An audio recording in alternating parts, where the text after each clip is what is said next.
He just turned 61, only 3 years older than Daddy, something I refused to wrap my own mind around. I stood up and went over to where he sat in his brown corduroy easy chair, his heavy cast propped up on the matching footstool. Scout followed me, nosing Daddy's free hand. I perched myself on the padded chair arm. "I'll be your pinch hitter," I said. "Your pickup man, woman." A pickup man was the person on horseback who rescued a rodeo cowboy if he got a foot or hand hooked to his bucking horse or bull.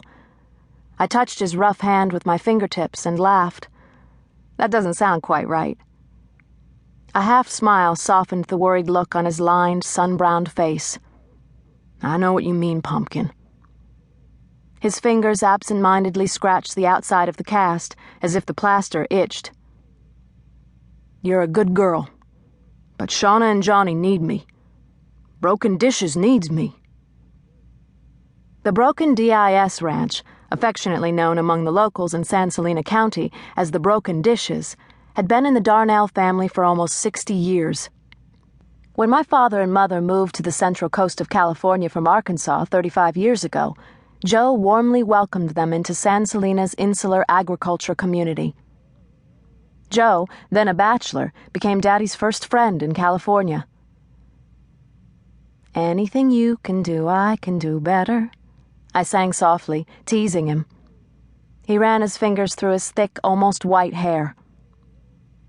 "You know I trust you, but Joe mortgaged the ranch to his last penny building all those cabins and the lodge.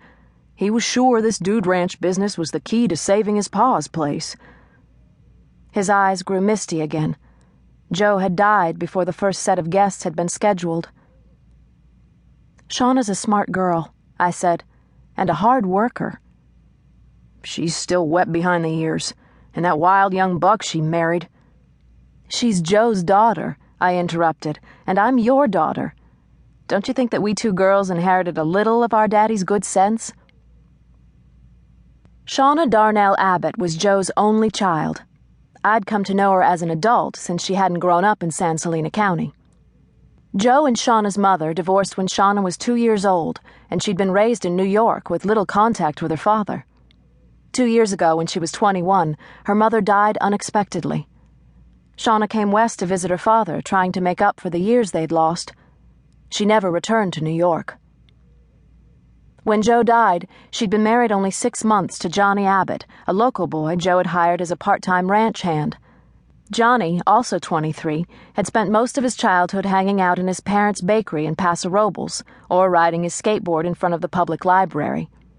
Like Shauna, Johnny hadn't grown up a rural kid, so it was hard to imagine him with his smart-aleck smile and unruly auburn hair running a 5,000-acre guest and cattle ranch. Daddy picked up his cane again, gripping it until his knuckles whitened. "I'm not saying nothing about what you two can or can't do. You just need me there in case there's a problem." "We need you to get healed up," I said. "And I need you to stay here and watch Scout. You know he can't come with me to Broken Dishes." Like most ranches, the DIS had its own ranch dogs, and they were naturally territorial. Dogfights were something we didn't need during the guest ranch's first session.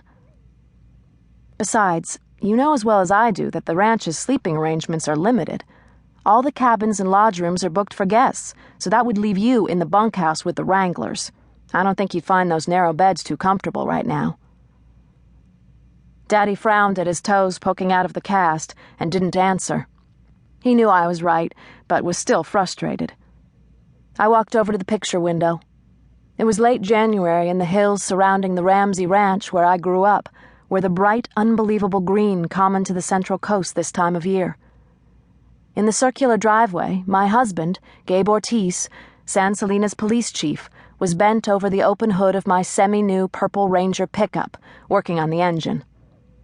My Grandma Dove, who had raised me since I was 6, lingered next to him, holding a basket of fresh eggs against her blue-jeaned hip.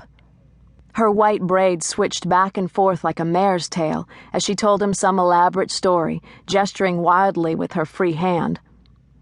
Though I couldn't hear it, I could imagine his deep rumbling laugh, a sound that still thrilled me. I watched Gabe's Levi.